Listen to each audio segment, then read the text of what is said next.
Is there anything better than a great movie twist, a great plot twist that just leaves your jaw on the floor? If a filmmaker and writer pulls off a great twist, it just blows your mind, and it makes rewatching the movie better because on your second watch, you can watch the film knowing what's going to happen, and then you can see all the breadcrumbs or Easter eggs or hints at the huge twist. And there's so many films that have done this really well. We have a huge list of our favorite movie twists of all time. So buckle up. There's going to be some spoilers in this episode.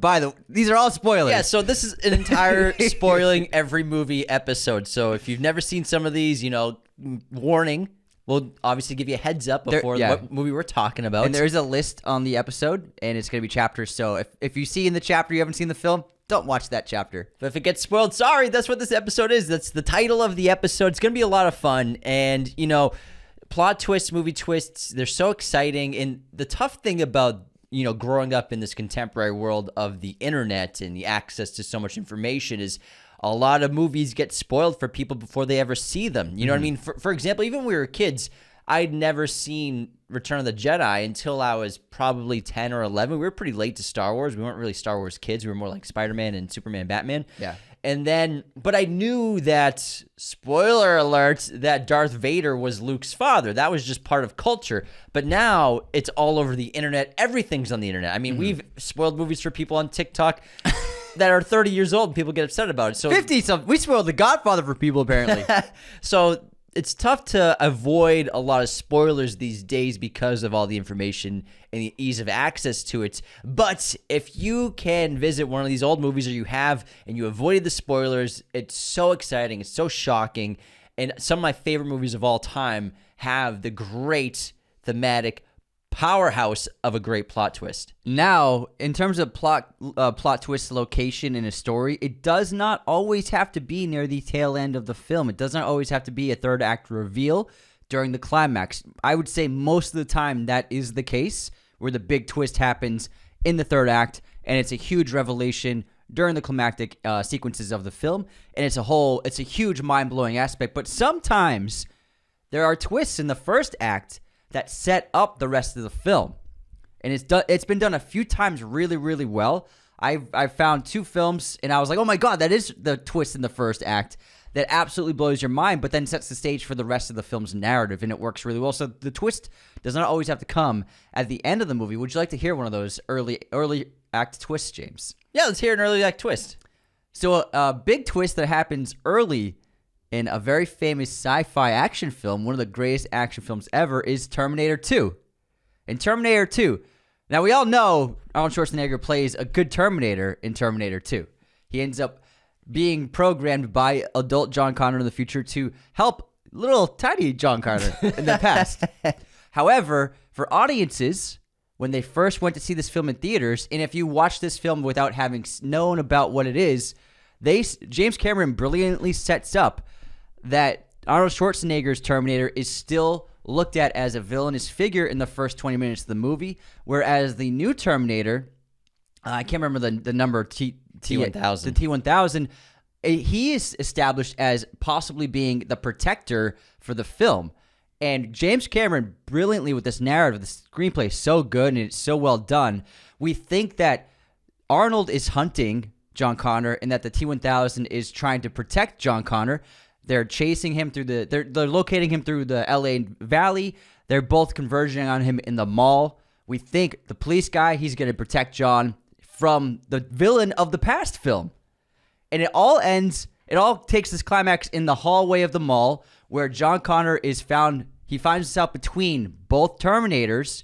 They both raise their guns. However, we see that Arnold is protecting John Connor, and the T-1000 is trying to shoot John Connor. And that was a huge twist for audiences. They did not expect to see the Arnold Schwarzenegger Terminator being a good guy in this film, and that laid the groundwork for the rest of the narrative. The T-800, bro. T-800, thank you. Sarah Connor didn't see that coming either. Yeah, so it's a great plot twist. Yeah. Good example that, people might not realize what audiences were feeling at the time, or what their context was of just seeing Terminator as one of the most kick-ass villains of all time. Then he's back he's back again, you know, and then to see him actually be the good guy. Great plot twist very early in the film. Thanks, man. There's another really good plot twist that's around second act on this list, but I want to stay on that director for a little bit, and let's talk about David Fincher. Yes. David Fincher has several films that have great plot twists, whether we're talking about Seven, Fight Club, talking about Gone Girl, and The Game. I think those are his best plot twists in his movies, those 4 films.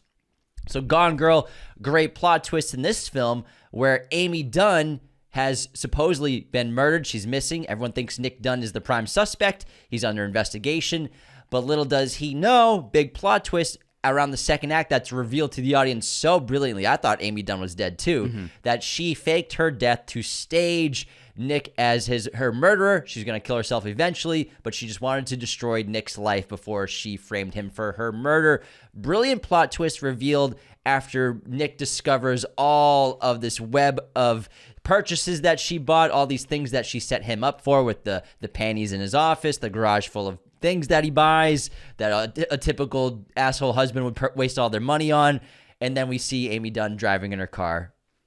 And there's still 90 minutes of runtime left. Oh, yeah. There's still a sizable chunk of runtime in our narrative left. And there's another huge famous example of a plot twist. Oh, are we staying on Fincher? Oh, yeah, keep it. Yeah, that's why I stay on the Finch, man. I want to stay on Fincher because those 4 films. Stay on so the we Finch, have man. Gone Girl, the Game, Yes. Fight Club, and Seven. So Seven, everyone knows this plot twist where the twist of the movie comes at the very last few minutes of the film. Same thing with The Game, where John has set this whole thing up with a little improvisation to make sure that Mills becomes part of the 7 deadly sins. He becomes Wrath after cutting off Tracy's head and reveals it to them with the box in the desert. What's in the box? Now Mills is part of this plan. He becomes Wrath while John becomes Envy. And another aspect, another layer to the twist is that John Doe was the photographer at one of the murder scenes taking photos of them. So that's a good twist midpoint. Midpoint twist where they're like, we had him.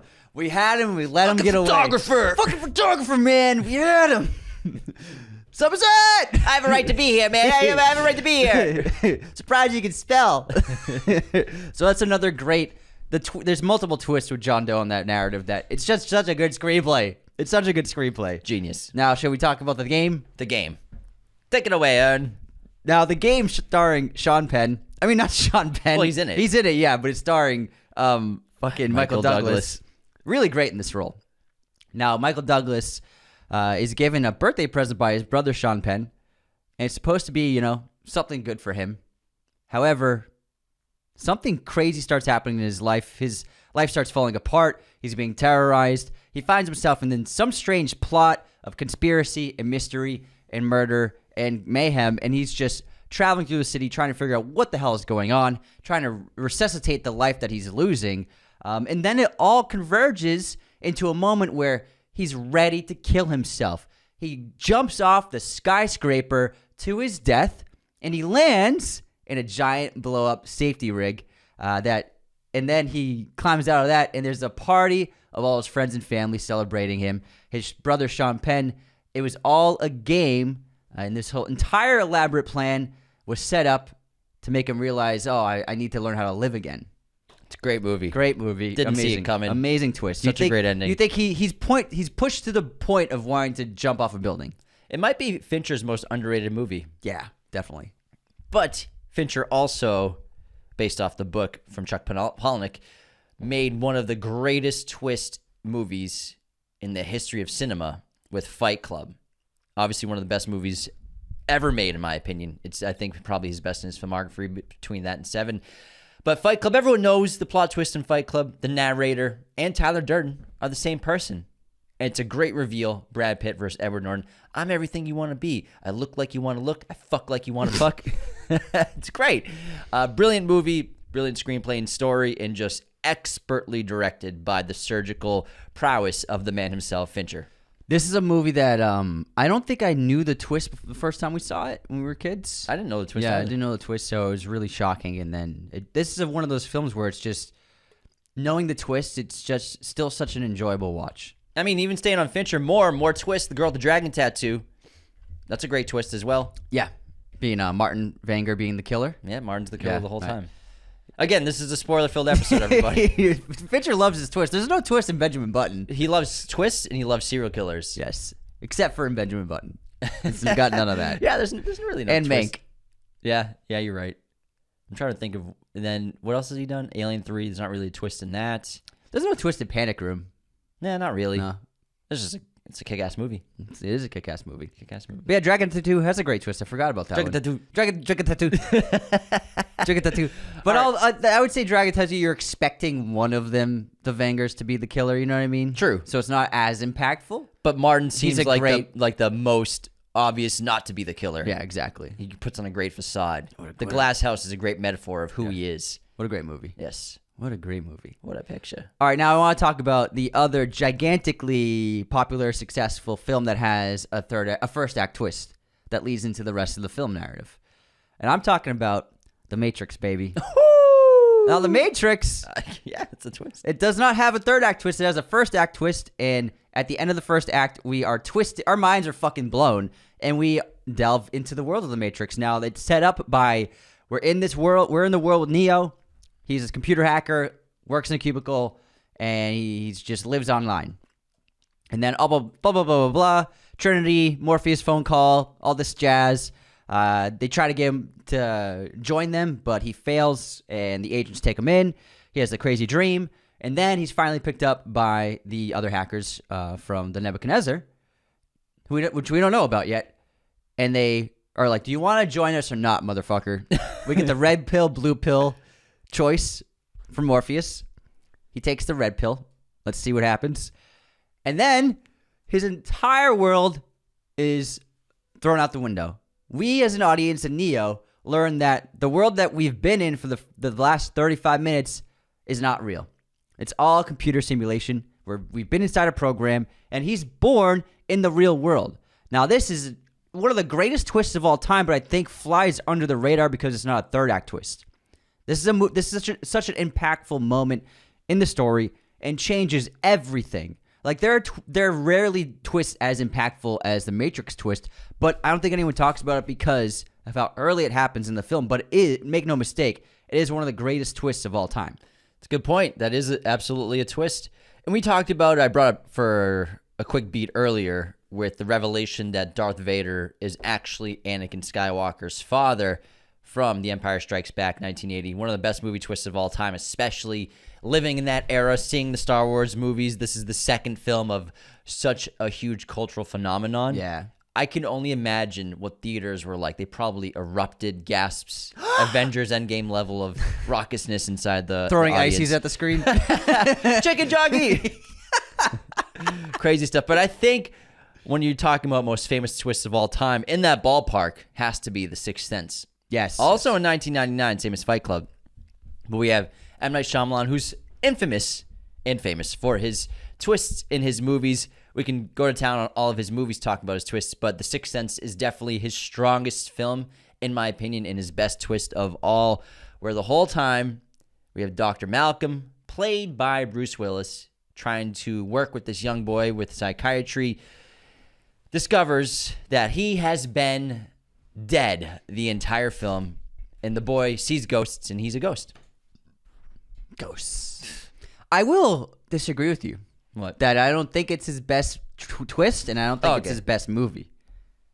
Let's hear it. Because, and I love Sixth Sense. I'm going to preface this by saying I love The Sixth Sense. You don't think it's the best movie? Tom loves me. Put that in your pocket.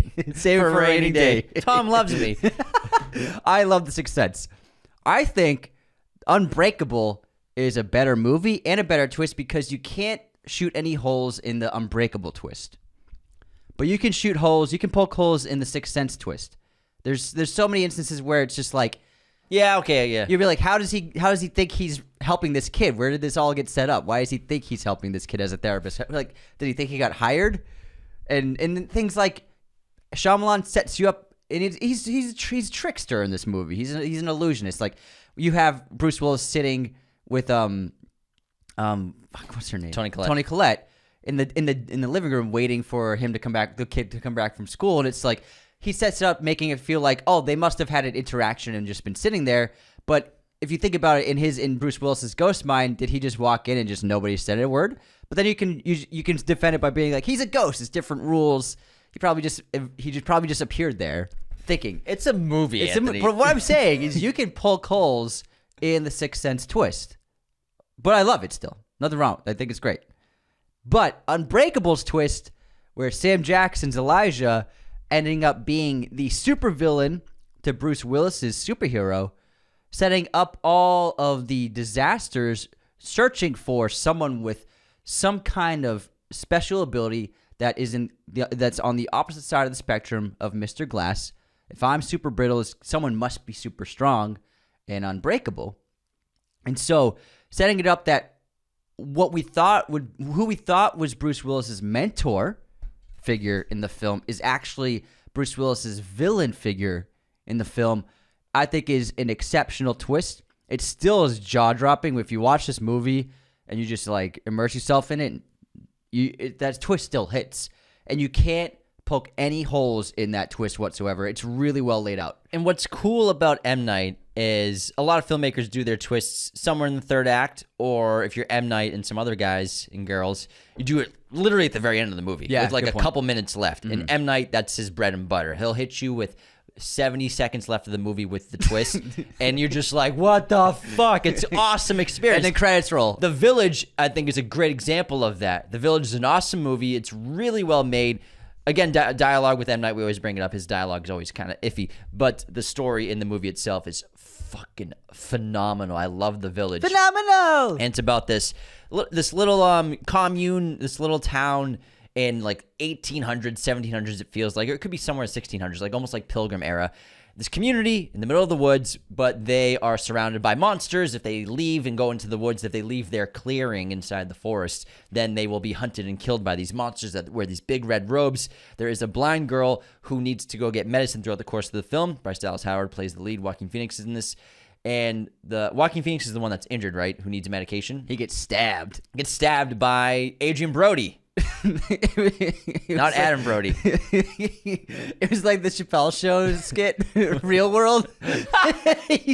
Mad real. He gets stabbed. He stabbed me, Dad. What a reference. And then Bryce Dallas Howard's character has to traverse through the woods in fear of all these monsters, but the elders let her go because she can't see. She can't see what the truth is, and then she makes it over a wall onto a street, and a cop picks her up, or some guy in a truck, a ranger picks her up, and it's the contemporary modern world. Yeah. Awesome twist. Literally, that's the end of the movie. I think that The Village is a sensational twist. And another aspect of the format that Shyamalan likes to use is he'll 2 hours of runtime, twist, 2 minutes left of the movie, and it's a montage generally. Yeah. He generally ends with a montage. With Unbreakable, it's a montage of all of Elijah's string pulling. With Sixth Sense, it's a montage of all of Bruce's memories of being a ghost and realizing he's not real. And then it ends with them in the traffic in the car, right? It ends that's the scene before. Yeah, my bad. They have the cathartic moment right before that. And then because it's like they finish his job, he's like, the kid's good. Yeah. Wait a second, I'm a ghost. Montage. And then in The Village, she discovers the truth. Montage. She returns back with the medicine, and then we get the Adrian Brody in the pit, dying, crippled. The ranger in the car. He's like, "What the fuck just happened?" People live in there, and then she returns home. She returns home with the medicine to save her boy's life, save her man. So it is. In Old has a similar thing. I don't like the Old twist at all. Almost a great movie. I enjoyed Old until the twist. I did not like the twist. Me neither. And I'm trying to think like Lady in the Water. No, that's not a twist really. Not quite a twist. Signs isn't really a twist. Trap isn't really a twist. That whole movie, the Trap. The thing with that is the twist is in the trailer. Well, Signs with the twist is you can say that with twist is like the fatalism are all twists. I guess. Swing Away. Being, oh my God, that actually meant something. Swing Away. I guess that's it. The car accident actually meant something. So I think you could say the fatalism aspects to the Signs connections from the past to the present to the ending of the film is a twist in a way. Yeah, but you could argue that they're not twists, but it's more of a theme about faith. In Signs. I guess the twist is that the aliens were dumb enough to go out without suits.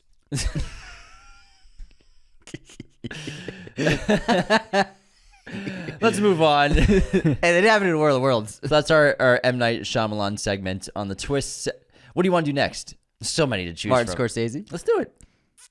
Shutter Island, baby. Woo! Shutter Island is not... I think it really is just one of the great films on this list and one of the great movie twists of all time. And I just watched it a couple weeks ago, and it's fresh in my mind. And it really holds up as an impressive feat of filmmaking and creativity. And the twist is such a genius story, where Teddy Daniels, this U.S. Marshal from Boston, he's investigating this hospital under the illusion that they're looking for a missing patient. A fucking missing patient. She guy. went to Dunkin' Donuts, kid, and she never came back. She left the kids. But he's doing that under that's the guise of him really investigating the hospital for brain experimentation and tests and illegal activity. And he goes through this huge trial and error, this gigantic journey. The stakes are huge. We think he's gonna be trapped there. We think we're dealing with Nazi experiments. It's insane. And then it's all revealed to be it's all a fabrication of his mind to escape the horrors of his past. And he creates an entire fiction, changes everyone's names, gives himself a new identity, and he carries that out to avoid the pain of the tragedy of his life. He's not Teddy Daniels, he's Andrew Laeddis. And it's an absolutely earth-shattering twist. Man, seeing this for the first time, it's like jaw-dropped. What the actual fuck? It's insane. And it's done so well. Leo carries it, really makes it work. And the last 10 minutes of this movie is exceptional. It's such an incredible back-to-back scene of the revelation scene and then the resolution of him accepting death rather than falling back into the disillusionment of the monster of Teddy Daniels. And it's just an awe-inspiring display of craftsmanship. Painful movie to watch, man, because it's so good and so tragic. The trauma, what your mind will do to you. Yeah. Your wife kills your kids and you kill your wife. It's crazy. It's nuts. Pretty intense. Want to go to Christopher Nolan for a little bit? Yeah. Okay, let's always. Let's talk about Chris, our boy. A boy. It's my boy. No more freaking flying bitch miles for my boy. Let's talk about Memento. His first big movie. His big break, 2000. This movie came out. Fantastic film, nonlinear story structure, forwards and backwards, told through black and white film or color film about Guy Pearce's character Shelby Leonard, who he's not Shelby Leonard. Oh yeah, he's Shelby Leonard. Who is Leonard Shelby. Sorry, I always reverse his name for some reason. I forget. Why? He's trying to find his wife's killer, and he has short-term memory loss. But the twist of this movie is even because he can't make memories, he has to leave notes for himself everywhere. He finds out that he's already killed the killer, and he's just on a never-ending loop of making new John G's to be the killer of his wife, so he never stops hunting the wife's killer. You can be my John G. So he's ultimately a villain. And he chooses. He chooses to do it. Leonard, I'm a John G, for Christ's sakes. It's unbelievable ending. And it's so well done. It's unbelievable. You know what else is unbelievable? What? I keep saying unbelievable. It's your word for the day. The Prestige. Woo! From Christopher Nolan. Which, man. You've done terrible things. Really terrible things. Terrible things, Edgia. You spent a fortune. There's a couple twists in this film.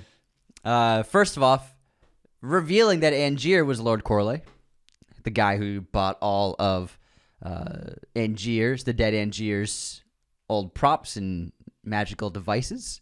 And then the second twist, obviously, being the gigantic twist that Borden and Alfred were the twin brothers. Well, Alfred and Freddie.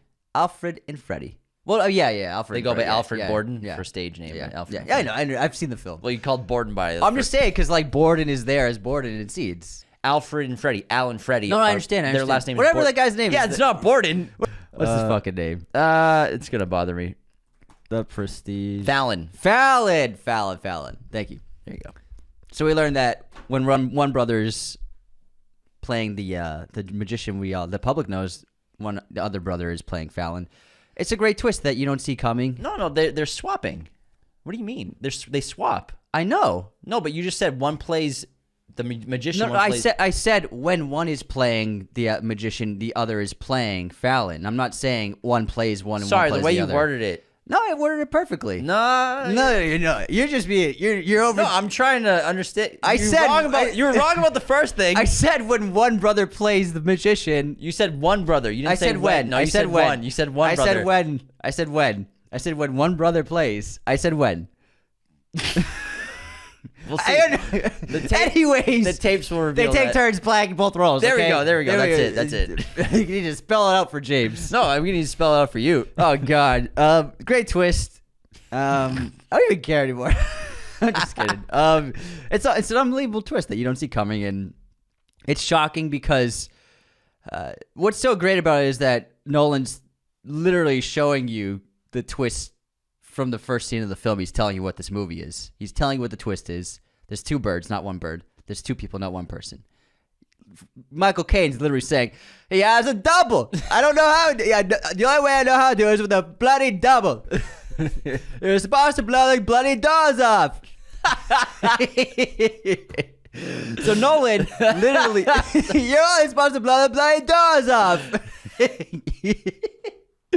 That's a Michael Caine deep track. That's from the Italian Job, right? Italian Job. The original. But what's great that's what makes it so great is that Nolan is literally showing you. He's giving you the hints. He's telling you the answers in plain sight. He's fucking holding your hand while you pee, man. And that's what magicians do. They hide in plain sight. The illusions happen in plain sight. He's telling you it's nothing special. There's no magic. That's what he's literally saying. There's no magic. But Angier uses a bit of scientific magic. Yeah, I like to say that it's science fiction element rather than magic. And it's just an incredible film. And I'm so glad that it holds up so well. Everyone loves it. It's got high ratings everywhere. And the fact that he made this in between Batman Begins and Dark Knight, it's just like, what the fuck? Who is this guy? Snuck that in It's between crazy. The Godfather and Godfather Part 2. It's crazy.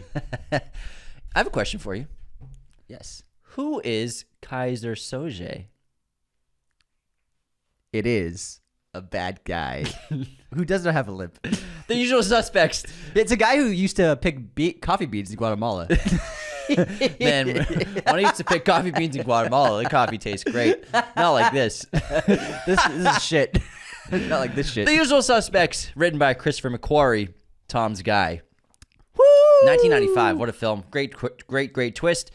It's about a crime that goes wrong. It's in nonlinear structure. And then Virgil, we find out, is played by Kevin Spacey, who's telling this narration of this whole story, the events that happened with the detective. He ends up being Kaiser Soze, the mastermind behind everything. Great twist. Awesome. Fucking McQuarrie, man. It's a great story. What a good writer. Yeah, he really is. He's such a good writer. It's so good. I love this. I love this movie. Back when I picked coffee beans in Guatemala. It's so absurd, it's believable. All right, let's talk about Planet of the Apes. There's been a lot of Planet of the Apes movies. A lot of them. 46. A lot of them. Just in the past century. And But ain't yeah. slowing down. Yeah. But it's because the first one was so great. It's a fun concept and a really interesting world to explore. But the first one is still the most superior one. And it really holds up very well. For being a relatively low-budget science fiction film from like 1962 or whatever, it looks in 68 looks and feels really good. And it's so famous and so good because of its ending. In this film, Charlton Heston and his other astronaut pals crash land in this huge lake, and they escape their pod, and they're traveling through this very strange terrain of like a desert, and they're like, where the fuck are we? What the fuck's going on? Then get separated. Charlton Heston, they get attacked by a bunch of soldiers on horseback. And at first, it's like, oh, what the fuck? Where are we? It must be some... What the fuck? Where are we? Some tribe. The way you're wording some it's so tribe funny. attacking us. What part of the world are we in? But then it's revealed that the people on horseback are actually speaking apes. And it's just like, what the fuck? What's going on? Forget where we are. When are we? We're on a different planet. And then he's captured by these apes who are intelligent. Human beings are very animalistic and have very little intelligence. They can't even talk. And then Charlton Heston goes through this like huge journey of he's being a captive. There's one ape that believes in his intelligence and is trying to show the others that he's intelligent. but he's got a throat injury from being choked, so he can't really talk for a while. I'm telling the whole plot. Sorry. Yeah. Anyways, we got like 40 other movies to talk about. I'm still in the first act. I'm like, can we speed this up, bro? There's a lady human. Didn't realize we were There's a lady reviewing. human. They're like making eyes at each other. All right. Anyways, long story short, there's an uprising. They escape. Him and his lady escape. They're like, okay, we're free. And then they make it to the beach. They're like, we need to get off this fucking planet. And they make it to the beach, the shoreline. And then they both stop, and she's like, she doesn't really know what's going on, but Heston's like, what the fuck? And then the Statue of Liberty is poking out of the ground, cliffside of the beach, showing that we're actually still on Earth, but thousands of years later. It's unbelievable. Yeah. It's great. Then the Tim Burton one kind of does the same thing. Oh my God. He except made it's like worse. Abe Lincoln's an ape. Yeah, he ruined it. I thought of something really funny. Imagine if, the Blue Origin flight with the female crew. Imagine if they went in space and then they landed on a planet with apes as humans. Katy Perry's like, where are we? She's got a little flower. sings them a song. Look at me. The Blue Origin female crew lands on a different planet with apes speaking as humans. Oh my Fucking God, hell. what a mess. Thank you for the 46-minute review of Planet of the Apes, Anthony. That's what we're all here for. Now you don't even have to watch the film. That's what we're all here for. I'm talking about how we can't talk at first. I'm like, bro, I went way too before you specific. go way into detail on this. Let's talk about a masterpiece from Park Chan-wook, 2003's Oldboy. This has an incredible double plot twist. It's about this character named Dae-soo who gets kidnapped. He doesn't know why, mysteriously in the first act of the film while he's, calling his daughter on the phone. He can't even talk at got her first. some wings. And he gets taken, and then he's kidnapped, and he's put inside this sort of small apartment for 15 years, eating the same thing every day, as well as watching the TV every day, and going insane until he decides to hatch a plan to fight his walls and his surroundings to find revenge if he's ever released from this place. He gets released, doesn't know why, discovers he's on a path of discovering why he was imprisoned, who imprisoned him, leads him on a path where the guy who imprisoned him was an old schoolmate of his. He saw him and his and his sister having sex in a classroom. His sister killed herself, jumped off a bridge. He couldn't save her, and he let her go out of the shame of what would happen because they're pregnant, and that has led him on a course of revenge against Dae-soo. And then Dae-soo, once he discovers that also the girl who's been helping him, who he's been intimate with since he got released, is his daughter. This whole thing was set up by this classmate, and his life is fucked, and then he cuts out his tongue, and it's crazy. It's great. And then it's fucking nuts. It's crazy. I love that movie so much. You know a movie I love? A Beautiful Mind. A Beautiful Mind's great. This is a fantastic film by Ron Howard. If you've watched the studio, then they have a good episode. A whole about episode this. about this twist is great. Now, Russell Crowe plays a brilliant mathematician. John. Did you say mathematician? Mathematician. I said when mathematician.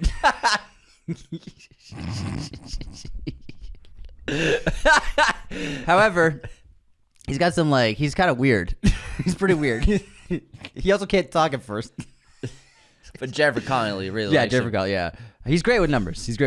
John Nash. However, as he ages and he's getting older, his mind's deteriorating and he's hallucinating and he's having horrible anxiety and crazy shit happening. And he believes that, however, he's also working for the government, working for the CIA to crack codes to take down their enemies, the Soviets. I think the Soviets. However, it's all revealed that he also has a best friend, Paul Bettany, who he went to school with, and they're pals. They talk all the time. They go on walks and sit on benches. However, it's all revealed. It's all revealed that They sit on benches. working for the CIA was all in his mind, and even Paul Bettany was all in his mind. He was hallucinating at all from suffering from schizophrenia, and then he's trying to recover from it. He goes through mental health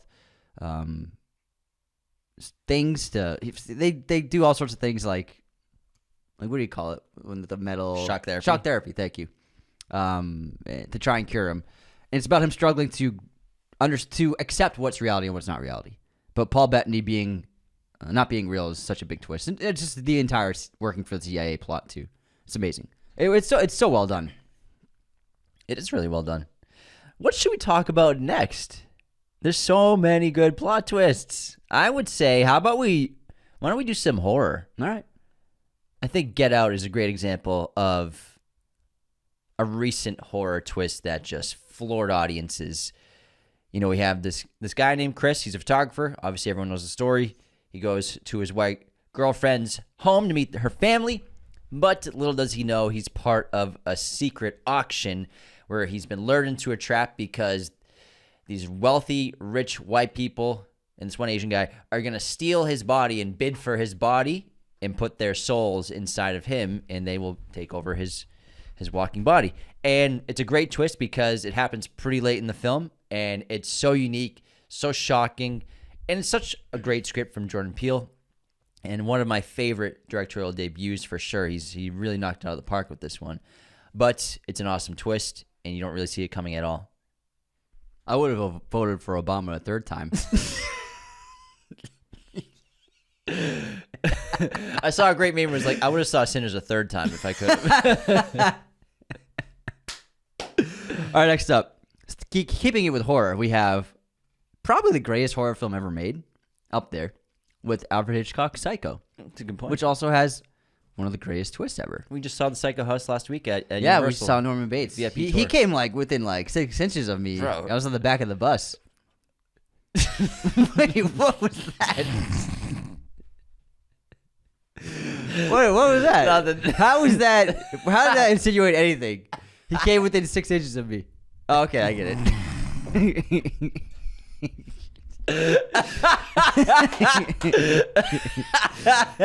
He came and it was 6 inches away. I was like, whoa, get away from me. Oh, get away from me. Super bad. Yeah, it's super bad. You keep it now. We're deep tracking super bad. I didn't puke on you, did I? No, I remember it flew by me. I said, oh, get away from me. Sorry. Back to Psycho. They're not trying to uphold the ladies. They're good to go. Oh, Evan! I never would have been able to handle your gigantic 4-inch cock without this gigantic bottle of lube. Thank you. Oh my God! They're not durable ladies. They're good to go. back to $8? What are you, 12? Oh my God! Back to Hitchcock. Norman Bates has this creepy mother. She's always yelling out from the house. He's trying to make friendly with the lady. Trying to make her sandwiches. Yeah, make her sandwiches, and but he's a weird dude. He's a weird dude.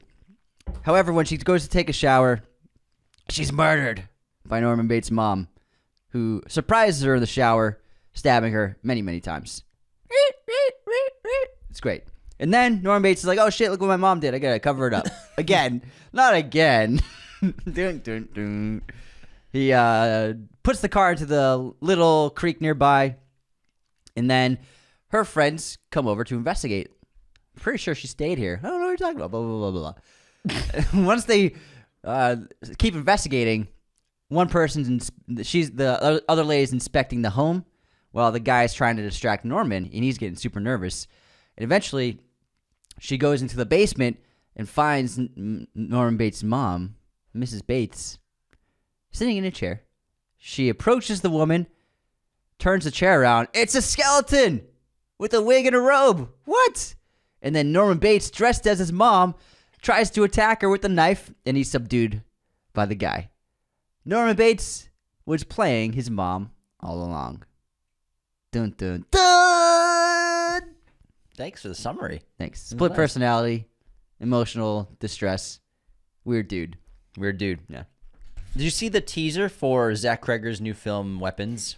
All the kids running away? Yeah. Yeah. Looks cool, right? Looks like he's setting up a good twist. Great poster as well. What's the poster? It's sort of an image of that, but it's very staticky, sort of like an old TV mixed with like white noise, and like the red bars signal is just corrupted, sort of thing. Looks cool. Like Paranormal Activity poster? Kind of, sort of, kind of. But James was like, no. not at all. Your face was like, kind of, fucking idiot. Not at all. Not at all. Fucking moron. What the fuck are you talking about? No, wait, it's not Ghost, Anthony. I'm just saying posters. Not at all. Let me look this Look it up for It's cool. myself. Well, I'm bringing up this film because I just saw the teaser, and like Andy said, probably he's going to have a great movie twist and horror twist. But Zach Kreger's first movie, Barbarian, has a great movie twist. Really, kind of that whole second half of the film is a giant twist, where two people, one played by Bill Skarsgård, the other I can't remember the actress's name. It doesn't look like it. Yeah, it doesn't look like the poster at all. I didn't want to be a dick, but kind of an idiot. Just kidding, you're not. Two people book the same Airbnb. It's very awkward at first, and for the audience, it sets you on edge because you think something bad could happen between these two people. They're both really hot. Yeah, they're both attractive as fuck. And they kind of have this like cute date where they both stay there. Bill Skarsgård's very respectful, stays on the couch. The girl gets the bedroom.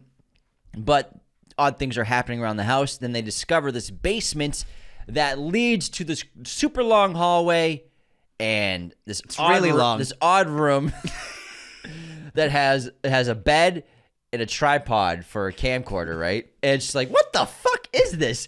But that's not even the big twist of this movie. The big twist of this movie is that for decades, this crazy serial killing man has been using these underground tunnels in this neighborhood dating back decades to kill people.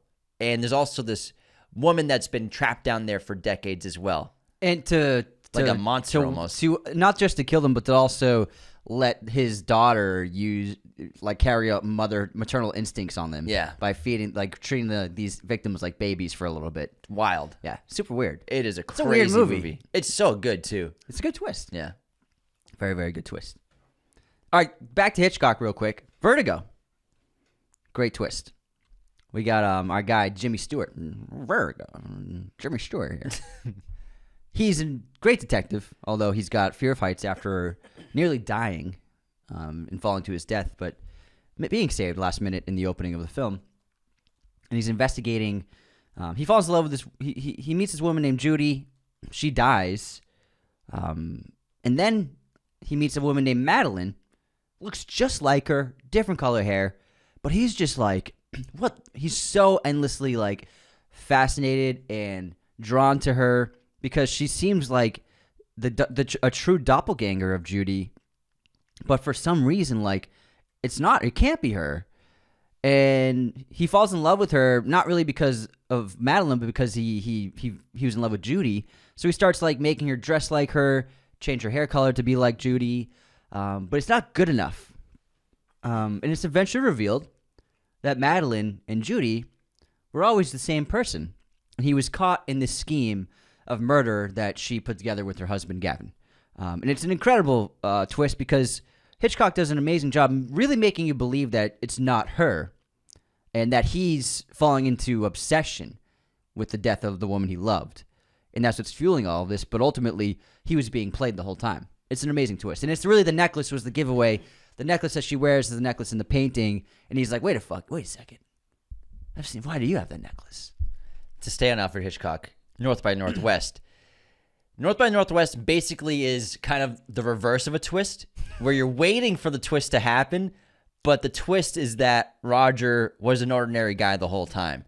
Where Roger Thornhill, played by Jimmy Stewart, is confused as Cary Grant is confused for this other person who is part of this big conspiracy. Mistaken identity is really just the big problem with the script for him. I mean, for the story for him. He's abducted, he's pursued, he's framed for murder. He's framed for murder at the fucking UN, which is hysterical with the newspaper photography and everything with the knife. Stabbed him.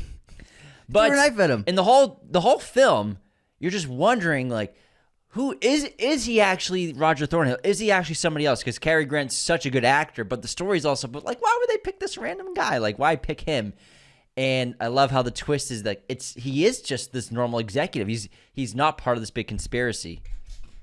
I gotta disagree with you on this. For me, Okay. I never looked at it that way. I always looked at it that he is just an average dude. That's what I just said. No, I'm saying I don't think there's a twist involved. No, that's why I said it's a reverse twist. I know. I'm just disagreeing that I don't think there is a reverse twist. Well, no, the twist is that there is no twist. I understand what you're saying. Yeah. I'm saying I disagree with you. I guess. I'm saying I've never looked at it as a being a twist. From the moment that film starts, I'm like, it's a case of mistaken identity the whole time. But I'm just saying, when I watched it the first time, I was waiting like, oh, is there going to be this twist? So for me, the twist is there is no twist. We have two differing opinions. It happens sometimes, guys. It does happen sometimes. It does happen. Who's wrong? I don't know.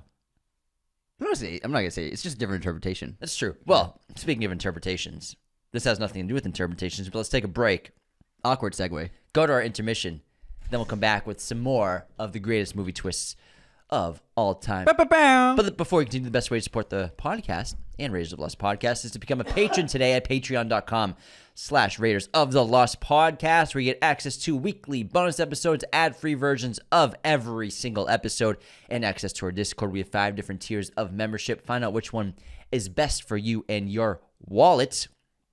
Sign up today, patreon.com/Raiders of the Lost Podcast. You can also help us by leaving those 5-star ratings and reviews on Spotify and Apple. Please, thank you so much to everyone who has done it, and please consider doing this. These ratings and reviews help us get seen by new people. They help us track better on podcast platforms and adds reputability to the show. I'll read a written review out from Apple Podcasts in just a minute. Unfortunately, it's the only place you can leave a written review, but anyone can do it. You can also help us by subscribing on YouTube, following us on all social media platforms, Instagram, TikTok, Twitter, wherever. Comments, likes, sharing, engagement is so helpful to our podcast. The engagement that you guys leave on our videos really helps us get those cool jobs we get to do, like interviews, events, whatever it is. It's all because you all interact with our content, and sharing us is the best way for our podcast to grow. So share our episodes with people you love, people you know who love movies, that need something new to listen to in the car, while at work, at the gym, whatever. If you want someone to hear a breakdown of the best plot twists of all time, send them this episode. This episode, of course, is sponsored by our friends, movieposters.com. They are the #1 place to get your posters online today. Always use our coupon code there, Raiders10, to get 10% off your order. Always.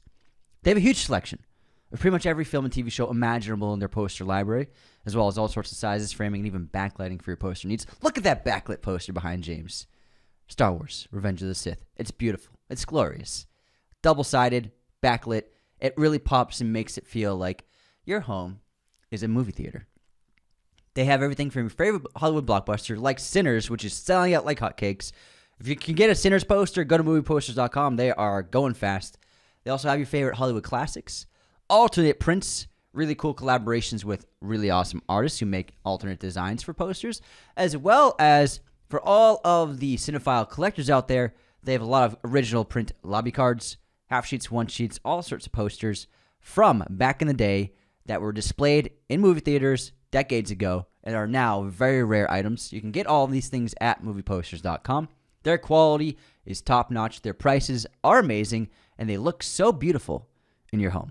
For all of your poster needs, always go to movieposters.com and do 2 things. Use our coupon code Raiders10 to always get 10% off your order, and then use our affiliate link, which is in the description of this episode, as well as our social media bios. That will give us a little cut of the action. Help us out, help us pay the bills, help you save some money. Help us help you. Help us. Help us, please. Always go to movieposters.com, the best place for your posters. All right, let's get into the intermission. Are you ready to be stumped? Ready. Let's go. Movie quote time. This one's actually not that hard. You have to let it all go. Fear, doubt, and disbelief. Yeah, it's not a hard one at all. Zootopia. Yeah, it's when the zebra has to jump over the building. Yeah, I mean, pretty obvious. Free your mind. Okay, free your mind. Whoa. It's the Matrix. There it is. I was like, do you really want me to say it? Yeah, you have to. It's part of the Right, rules. right. I mean, if you're in Jeopardy and just like pompously like, oh, I know this, and don't give an answer, you don't get. I wasn't pompous. I was making a joke. You went along with it too. You literally said, yeah, it's when the zebra jumps across the building. Motherfucker. I thought you were talking about Zootopia. Is there even there's no zebra in Zootopia. Yes, there is. No, there isn't. Yeah, there is. Is there? Yeah. I've never even seen it. I'm pretty sure. I think you're thinking of, is it Madagascar? Yeah, I'm definitely thinking of Madagascar. Zootopia. Yeah, it's with the fox and the rabbit. Yeah, there's no fucking zebra. Sorry, Madagascar. Yeah. Wrong fucking movie, man. Read a fucking book. Muhammad's the most popular name in the world. Read a fucking book. Why is it between that and Muhammad? Back on fucking Superbad. Oh, man. All right, here's my quote. Scotty, do you believe that someone out of the past, someone dead, can enter and take possession of a living being? Say that one more time. Scotty, do you believe that someone out of the past, someone dead, can enter and take possession of a living being? Fuck. What is this?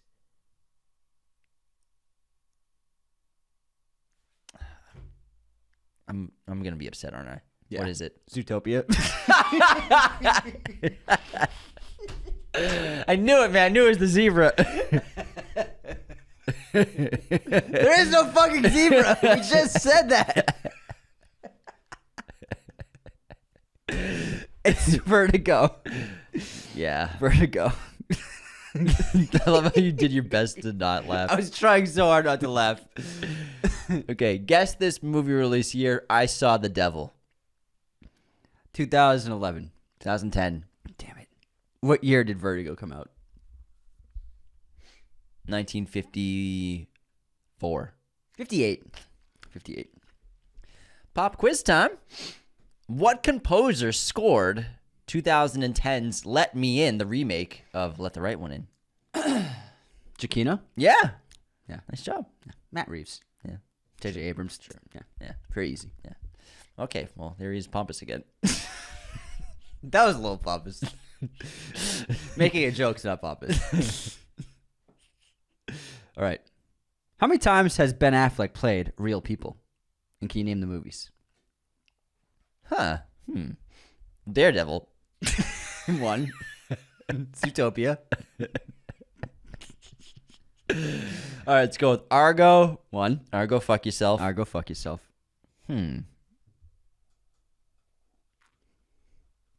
Armageddon. I mean, is Pearl Harbor like a real guy? I doubt No, it. this is a real event. Yeah. Argo and just Argo. Air Oh man, Air. and Hollywoodland. We played George Reeves. That's right. That's right. So you fucked up, man. That was terrible. It's terrible. He could have been a good Superman, I think, maybe. Oh yeah, he could. He could have been Superman. He wears a Superman suit in that movie. He does wear a Superman suit. He played the guy who played Superman. It's an intense scene where that kid tries to shoot him. Spoilers. This is a spoiler episode. Yeah, but people didn't expect a spoiler for an intermission. It's not the plot of the movie. I said it's an intense scene when that kid tries to shoot him. All right, man. I didn't say whether he shot him or not. Fine, man. Let's get into our unsubscribes. Yeah, let's hear it. I'm going to pull up a review. Chanel Williams. It's hilarious listening to Americans talk about the UK. So driving from end to end of the UK takes longer than 8 hours. I don't know what town or an hour away from London you're talking about, but I assume it's Watford, not Watford. I said you must have taken a special car. Hey, that island's not that big. I don't know. It's pretty big. I've been everywhere on that place, man. I know. I was just being facetious. All right. Koftaj. I can't believe that you listed so many shows and forgot about the greatest one. I'm talking about Breaking Bad, of course, like without the E, like Breaking Bad. Unsubscribe. I thought it was good. It was good. CCA agent. Watford lads? Unsubscribing from Dublin. That's Dublin, not Dublin. We said Watford wrong a lot. We said Watford. I don't know what to call it. So it's just Watford. Yeah. Vivian. Watford. What the fuck? It's pronounced Watford. Not Watford. Unsubscribed. Watford is pronounced as Watford. Watford sounds crazy, guys. Unsubscribe from Nuke. And then Gleave makes beat me to it. Unsubscribe. A lot of people got us for that one. So many. Dan Bowie. Vampire film's dead. Ladies and gentlemen, and members of the jury, I give you Abigail. Unsubscribed. Didn't love Abigail. I didn't like Abigail. Didn't love it. I didn't like it. It felt too close to Ready or Not. I didn't like how they turned her into a heroic figure, like a protagonist. I didn't like it. It had good parts, but yeah, I didn't love Abigail. Also, took fucking 45 minutes to get going. Yeah, but I mean, what I was talking about was like the last 10 years. If that's like the great vampire movie outside of Nosferatu and Sinners, then I think we have a problem. You know what I mean? We've taken an upward trend. I was talking about pre-Sinners and Nosferatu. Yeah. If Abigail's the best one, you know what I mean? I'm not saying it is. I know what you mean. I know. Yeah. But thank you for the comment. Tommy Stark. Vampires on the decline. Apparently, you two have never seen Morbius. It was so successful that Sony brought it back to theaters for a second run. Unsubscribed. It's so crazy how out of touch they are. They were. Jose on Sinners. Beautiful analysis as always, but her name was Annie, not Beatrice. Sorry. Unsubscribed. We mixed her up twice. Yeah. Our bad. Smokes lady. Okay, this is a good one from Luca. Luca all the way in Italy. So remember, Ciao, Luca. Remember, about 2 months ago when they posted the first set photos of the Odyssey, and there were guys rowing in the boat, and I said, it looks like they're training the actors and stunt performers to row properly without motors under the boats, and you were like, there's no fucking way there aren't motors under those boats. I didn't say that. You said they definitely have motors under the boats. I said there's probably a chance. You fought me on this. You said they had. You said it would be crazy not to use motors because of the waters. Never said because you were like, the waters are too unpredictable. They wouldn't be able to control them. You are, first of all, giving me a crazy tone that I didn't have, and also putting words in my mouth that I never said. No, you were saying there's no way they didn't have motors. I say that it's definitely not no motors. I said there's a chance. No. Now. So I'm painting you in a negative light. You're painting yourself in too positive of a light. Oh, for sure, yeah. It's not like you were like, maybe there's possibly a chance. No, you were like, there were motors under there. You debated me on this. No, I was just debating the possibility that there are motors. Anyways, I'm just debating the possibility. That's what it was. From Luca, he sent a video of the crew transporting one of the boats. Just a authentic wooden boat, and they're putting it in the water. Nice. Cool. No motor at all. Luca wrote, guys, my dear friends, remember that argument you had regarding whether Nolan was using a real boat or motorized one for that movie? This confirms it. Due to the disbelief in Nolan's authentic ways, you forced my hand to unsubscribing. How dare you question Nolan's authenticity? I'm just saying, I was talking about... Luca agrees with me. I'm that happy. You debated me on it. Yeah, we did debate it. Oh, now you debated No, it. listen, I said we debated. I was debating the possibility of motors. All right. That's what I was debating. I was debating the possibility. Guys, did James really debate me, or was he saying there was a chance? I'm trying to remember. Debating that there's a chance, and now that we have confirmation, I'm stoked, man. That's cool. All right. Well, I'm just saying. Glad they're doing it for real. The question is authenticity. I'm gonna find this clip, man. Do it, man. Please do. I want to hear it. I think it was a movie news episode. I want to hear it. I want to hear it too. It probably was movie news. Yeah, it had to have been movie news. Yeah, we'll see. Yeah. All right. Thanks, Luca. I'm just so happy. All right, Stephen Puri. No illusion to Gosling already playing Harrison Ford Han Solo type character after he played Harrison Ford Deckard type in Blade Runner 2049. Unsubscribed. That's what I mean, man. He's like trajectories his career in a great way. Helen J. Harper. Why are you still talking about the lack of kiss and twisters? Let it go. Unsubscribed. Never. Jokes, but I would never, but seriously, let it go. I'm not letting that go. Never. AT Dubs. Haley Stanfield, unsubscribe. Bro, and then you said Hallie, I think, at one point, too. You're like, Hallie. I did. I said her name 4 different times. 4 different ways. 4 different pronunciations. No consistency whatsoever. I was all over the place. Haley Steinfeld. Haley Steinfeld. I gotta just keep repeating it. Now you remember. Preston, you rat bastards. You decided to drop a superior podcast episode for Sinners on the same day as our What's Your Movie podcast. How dare you? Consider yourself unsubscribed. Sorry, pal. We put a lot. I wouldn't say it's better, but we put a lot of work into it. Yeah. Thank you for listening. Yeah, thanks, man. We love you, Preston. All right, that's it for our unsubscribes. We have a great 5-star written review on Apple Podcasts from The Punkster. Best movie podcast? ? 5 stars. These guys are great, super engaging and informative while being very entertaining and funny. Love to get movie news and reviews here and new recommendations. I just found them and I've been listening nonstop. Keep it up. The Punkster, thank you for that. Brief but wonderful. Phenomenal 5-star written review on Apple Podcasts. You have been immortalized forever on our show. Anyone else who wants to be immortalized forever, leave a written review on Apple Podcasts like Punkster and everyone else before them. Thank you so much. Punkster! Anthony, what's your streaming recommendation? Havoc on Netflix, the new Tom Hardy crazy action movie. Check it out. We're recording this on Wednesday. It comes on Friday. Oh my God, I cannot wait. I can't wait to see it. Cannot wait. I'm so going to excited. use your Netflix for it. You can just watch it in the room together if you want. Yeah, okay. That sounds great. So yeah, I'll still be using your Netflix. But yeah, that'd be wonderful. Thanks. Just like how I use my Amazon sometimes. I don't use it. I've bought a few items vicariously, like through you. I'm not using it, but I'm saying, hey, buy me this and I'll Venmo you. It's happened, 3 times. Sometimes it's like you want to get something that you really can't get it anywhere. Well, I mean, so Anthony got that new shelf behind him with the blue lights. I like it. Because he saw my dope shelf that I put behind me, and he got super jealous, guys. He got so jealous. He's like, man, that shelf's so cool. I wish I was as cool as you, Jim. Fuck. Fuck. Now he's got... now look at him. He's got a fucking shelf just like me. Even put a blue light on. The blue looks good.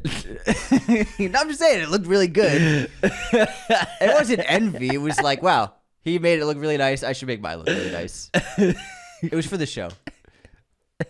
You're really cool, man. You're really cool. Anyways, I got it on Amazon for him. You like it? You like it though? I got Totoro. I got Lumen. I mean, Totoro and Lumen are probably blocked by your head. Damn it! it's also Totoro. If you want people to see Totoro, put it next to your Ravenclaw book. What if you just move the camera a little bit?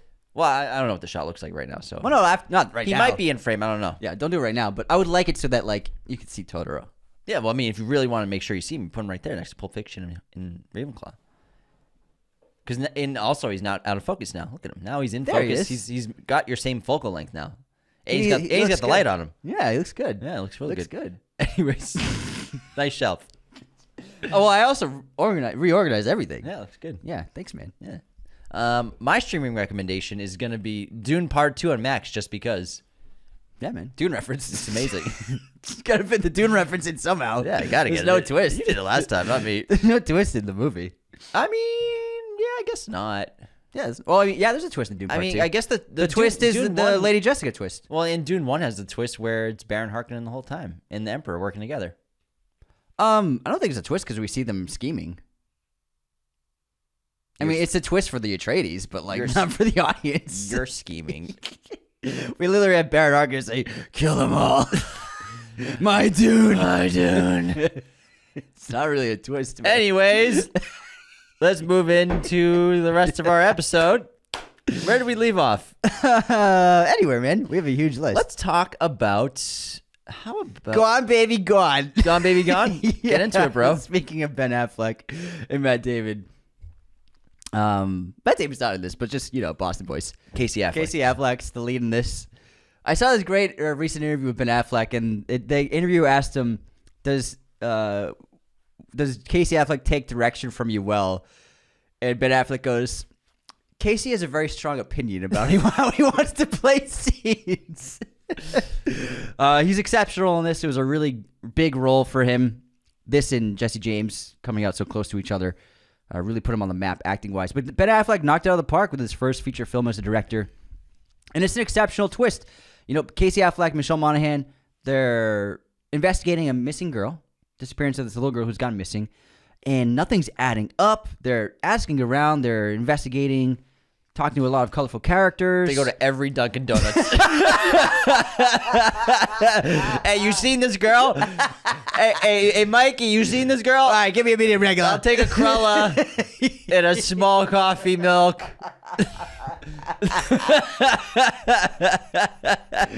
You see the Sox game last night? Fucking Sox. What a fucking pathetic bunch. I'm the fucking man, Duncan. Fucking Petey.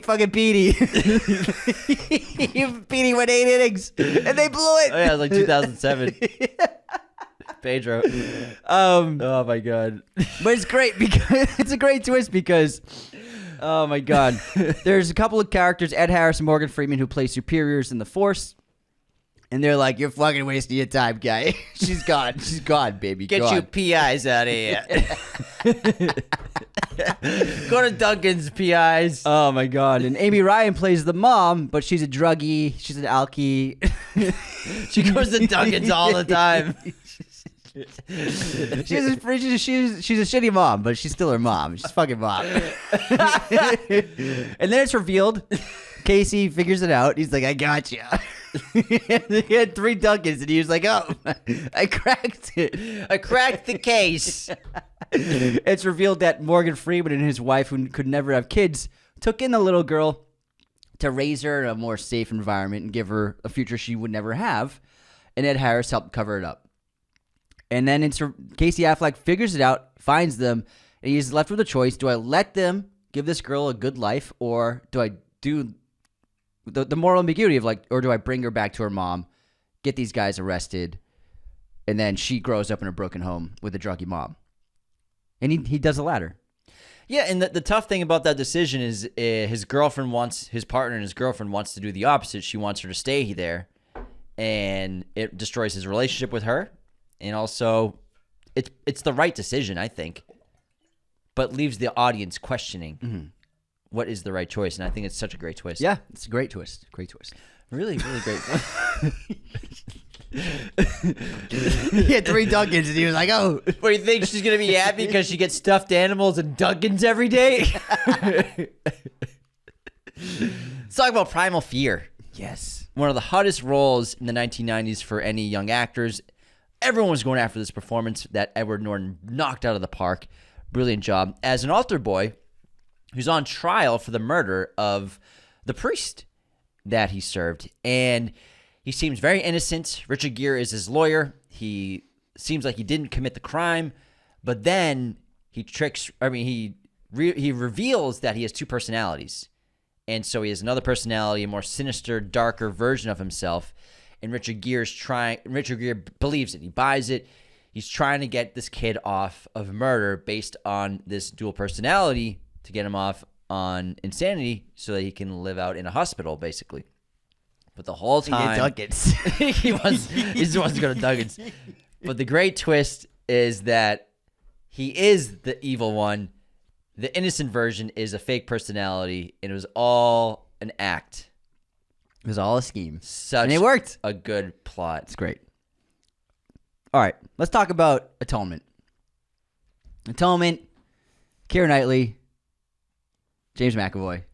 Fucking great actors, hot actors, steamy romance. Man, and this Keira in period pieces for 10 years, man. Yeah. Joe Wright made this film, followed up Pride and Prejudice with this, and it was really a home run. And it follows a case of confusion. Saoirse Ronan and her breakout role. She's like 13, 12 years old in this film as Briony. Briony is Keira Knightley's younger sister, and she thinks she sees, malevolence and conflict between the relationship between James McAvoy and Keira Knightley. From the outside perspective, it looks like they hate each other, can't stand each other, and he's being forceful towards her. But the reality is, McAvoy and Knightley have intense feelings for one another, but they're on different aspects of social class. He works for like the groundskeeper. I mean, he's the son of like the groundskeeper. He's like low class, and she's part of the family that owns the estate. So there's always been a separation, but they clearly have a deep love for one another that they've been hiding for years. And it shows out. It instead of showing that love, they fight, they argue, they get into little spats. But it's there. But Briony sees it as, oh my God, this guy he's being a jerk to my sister or coming on to her. So she doesn't see it for the reality that it is.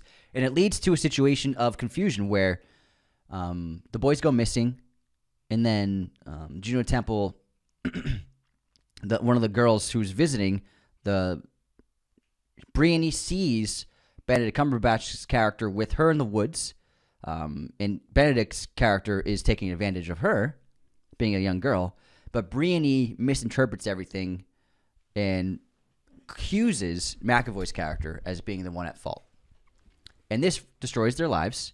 And this is right after McAvoy and Knightley finally hooked up in the library. Like literally, they did it, really hot sex, and then your lives are over. Because of the issue at hand, McAvoy isn't arrested, but he's forced to join the army. He's not allowed to go to medical school, which he was planning. And the two lovers are split up because of this, not so much a lie, but like a misinterpretation of what was happening in a young girl's mind. And so the two lives, McAvoy, Keira Knightley, separated. The war happens. He goes to war. Great scene in Dunkirk. And then Keira Knightley becomes a nurse. There's sequences of her hiding in the subway tunnels during air bombings. And they never get to be together. And they both ended up... Okay, I'm going to spoil it. Yeah, we're spoiling everything. Well, I mean, if it's not part of the twist, then don't spoil it. Well, the twist is they did find time together, and they did have a relationship and a short-lived happiness. However, the reality is they both actually died during the war. The subway tunnel that Keira Knightley was hiding in was flooded. She drowned there, and then McAvoy died during the war. And so Brienne, it's revealed, is this whole thing was a fabrication of a novel she's writing where she gave them a life together in the written word with her story because she took it away from them. It's a crazy twist. It's unbelievable. It's a great twist. Donnie Darko, also all-time twist in this cult science fiction film. And I'm going to explain the whole thing right now. Please. It's a little complicated. You got 2 hours? Well, I mean, it'll be way quicker than your Planet of the Apes explanation for sure. So Donnie Darko, obviously this precocious teenager, troubled, has visions of this man in a bunny suit. He gets in sleepwalking fits. Slow down, man. Take it easy. I'm trying to stay under your time. All right, sorry. I'll slow it down. He gets in these sleepwalking fits where he does mischievous things, unaware. In the opening of the film, he's sleepwalking, wakes up on a golf course, but a jet engine came out of nowhere and crashed into his bedroom, which would have killed him if he wasn't sleepwalking. But these visions he keeps having guide him to do things. And the story, as chaotic as it is explained as this world that Donnie lives in is called the Tangent Universe. It's an alternate reality that branches off from the primary universe. This happened because he escaped his death, basically. This Tangent Universe is unstable and will collapse, destroying everything. In 28 days, the entire universe will end. And Donnie Darko is the living receiver who is a chosen individual with supernatural abilities like visions and telekinesis, tasked with restoring the primary universe. The jet engine, which falls through Donnie's roof at the start, is the key artifact from the Tangent Universe. It doesn't belong in the primary timeline and signals the universe is instability. And in the climax of the film, the big twist, Donnie realizes everything. He uses his powers to guide the jet engine from a plane carrying his mother and sister through a wormhole, sending it back to the primary universe. He then chooses to stay in his room, allowing the engine to kill him. Wow. That was great. Thanks. It was short. Yeah. It was a minute. Yeah. Well done. Way shorter than your Planet of the Apes. You'd still be talking about... still talking about it. How we can't talk. Yeah. That was actually great. Thanks. All right, let's talk about V for Vendetta. TikTok clip. Yes. I think you phrased it that way on purpose. Maybe. V for Vendetta. Ooh, remember the 5th of November, baby. Great film. Awesome movie. Great graphic novel adaptation. And the big twist happens halfway through the film. Not really at the climax, not in the third act. It's regarding Evie and her transformation. So she's chilling with V for a while. She's itching to get back, but she doesn't really trust V anymore. And when he hatches his plan, to kill the cardinal or bishop or whatever, she manages to escape and is taken in by her friend, played by who's that great British actor who voices? He reads the Harry Potter novels. Stephen Fry. Stephen Fry takes her in, lets her hide there. However, after her stay is short-lived when the government officials, SWAT bombard his home, invade, Black bag him. She hides. She tries to escape, but then she is black bagged herself and taken into custody, taken into this prison. And in this prison, she's tormented and tortured to give information about V. She refuses to give anything, thanks to the words of comfort from another prisoner from the past who wrote her story on a roll of toilet paper. And the story gives Evie the strength to withstand the torture and the time and endure the suffering of her time there until she's eventually free. And the guard opens the door and just lets her walk out. And she realizes all the soldiers standing in the hallway are just mannequins with costumes. She ventures out further and realizes that she's always been with V in his basement shelter. He captured her and black-bagged her, making her think that it was the government in order to free her of fear. And the twist is that V was the culprit behind the entire experience, the whole time. And it's such an earth-shattering twist, both for the audience and for Evie. She hates him for it, but also loves him for it because it did set her free. And the bigger twist in the movie is that it was the government that poisoned the people, and experimentation was revealed, and that's what created V, that the government was an authoritarian, corrupt organization. Well done. Can we talk about the Shawshank Redemption? Absolutely. Oh my God. Great twist. This has to be an all-time twist, and I feel like it often gets left off lists because it doesn't have the correct blueprint of most twists. And obviously, Andy Dufresne in prison, we don't know if he did the crime or not, but we don't realize that for 20, 30 years, he's been working on an escape. And then obviously he disappears from his cell one night. And such a shock the first time you watch this movie. It's so incredible. Comes out of nowhere. For years and years and years, the great montage of for decades, slowly, one bit by bit, he's been making this hole and hatching his plan to escape, and he does escape through the poster. It's incredible. It's such a good twist, but I feel like people never put Shawshank on twist lists. Does that do you ever see that happen? No, I agree. It's a great twist. I didn't think of it at first as being a big twist movie, but it's an amazing twist. Yeah. And it's a twist that fools both the audience and all the characters. It's unbelievable. Yeah, that's a great twist to put in. Great job, man. Great job. And it's one that comes out of nowhere because the hints aren't very clear. They're there, but the hints aren't very clear. There's a twist in No Country for Old Men that I think also flies under the radar. And that twist is our main character, Llewellyn Moss, dies before really there's a climax of a movie, you could say, for him. You know, we don't even see his death. We hear it. We see the aftermath of his body on the ground. But I think that's a good twist that is an unorthodox twist for a film where the character you've been following this whole time just, boom, is dead. In the last 20 minutes, he's not there. Great one. Because you don't see it coming. It's a shock. You think there's going to be a big showdown. If you never read the book, you think there's going to be a big showdown between Anton and Llewellyn. It doesn't even come close. It's in the satchel. Chinatown. Whew. Great twist. All time. So Chinatown, one of the greatest films ever. J.J. Gittes, Jake, is investigating the conspiracy and uncovering more clues and more information, pinning Noah Cross as the ultimate villain. But the biggest twist of the film is that Faye Dunaway's daughter, Evelyn's daughter, is also her sister because Noah Cross, her mother, her father raped her. And so the little girl ends up being both Noah Cross's daughter and granddaughter and Evelyn's sister and daughter. It's insane. An unbelievable twist.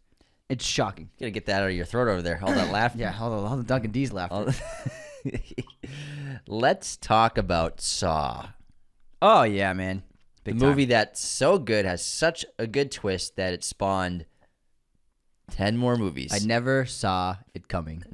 I never saw the twist coming. These two men wake up imprisoned in this random bathroom in the middle of who knows where, disgusting, filthy place. They're chained to separate opposite walls of it, and there are clues sprinkled out as well as instructions of how to escape throughout the course of the film. And also, most importantly, There is a dead man on the ground in between them with a gun in his hand and blood, a puddle of blood underneath his head, revealing that he clearly committed suicide. However, the whole time, the biggest plot twist of this movie and in horror in years was that man was alive the whole time, orchestrated everything, and left them to rot. Left them there. After Carrie-L was cut off his leg. But, yeah, it's such a great twist. It was him the whole time. Carrie Ellis did survive, though. Cut off his leg. He got out. He comes back. He returns. In the second one? Saw 3D. He ends up being I've never seen anything after 2. He comes back? He ends up being Jigsaw's doctor to help him out. Oh, my God. I remember that, actually. Yeah. I've seen that. Holy shit. All of his... When he has cancer, right? Yeah. Yeah, all of his... In help with the devices and stuff.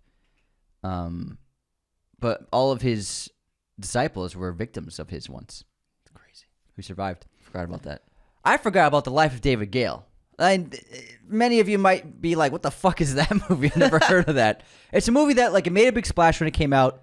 Decently successful, but it's not really... I don't think anybody really watches it or talks about it anymore, but it's a really good twist. And it's also... It's a film about the flaws in the Justice Department. So Kevin Spacey plays this guy. He's like a normal dude, stand-up citizen, who has been arrested and convicted of murder and rape of a woman, played by Laura Linney. And then Kate Winslet is the other co-lead who's investigating everything. And this guy's on death row. He's going to die soon. But Winslet's finding some weird inconsistencies with the case and with the investigation. And it's all revealed to have been a sham.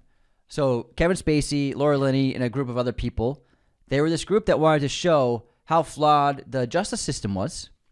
So they fabricated the death. And so Laura Linney actually killed herself by suffocating herself with a plastic bag and tying herself up to make it look like she was killed, when in reality, Kevin Spacey was... and what happened was Kevin Spacey was arrested and convicted of the murder, showing that the justice system got it completely wrong, and they proved it to be fallible. That's a crazy movie. Crazy ending. I remember we watched that, man, years ago. And it's revealed from a videotape they recorded of Laura Linney killing herself with the plastic bag and stuff. Crazy, crazy film. Let's talk about Rosemary's Baby. Oh, yeah. One of the most shocking endings to a movie ever. It's a twist that it's not sort of out of left field, because Polanski and the writers tease it throughout the course of the film with clues, some obvious, some a little more subliminal. And obviously the big twist of this film is Rosemary's Baby survived after she thought it was killed or it died in childbirth. Her baby survived, and it's the spawn of Satan, conceived during this ritualistic encounter with the devil that was orchestrated by the Cassavetes. And also, and all the other Satanists, also her husband Guy made a deal with them to get success in his career, to be a member and part of this big ritual and this big conspiracy around her, to allow for Rosemary to be impregnated by the devil, as well as the entire building, including kind neighbors, are all part of the satanic cult, manipulating Rosemary and ensnaring her in this plot to birth the Antichrist. It's tannis fruit. It's good for you. He has his father's eyes. Be a mother to her. Be a mother to him. All right, I forgot about there's another great first act twist. And it's the Cabin in the Woods. Oh! Cabin in the Woods sets up the cliche teen horror, group of friends, go to a cabin for a weekend getaway. However, it's revealed that at the end of the first act, it's revealed that it's all being orchestrated by this strange covert organization that's recording them, setting things up. They have an incredible infrastructure and hidden team all over the place of characters, people who play characters and play roles to help guide this group of friends into the situation. And they essentially are pulling all the strings as this company that's creating simulations to provide sacrifices to the ancient god within the earth to prevent it from creating Armageddon, and they have to successfully sacrifice a virgin through these methods, and they set up the simulations where all sorts of different kinds of monsters can be selected to carry out the killings. It's a great movie. I love The Cabin in the Woods. Let's stay on horror a little more. Friday the 13th. Yes. Really, really great twist where the murderer, the killer, is Miss Voorhees. Paula? Patricia? What's her first name? I can't remember. I have no idea.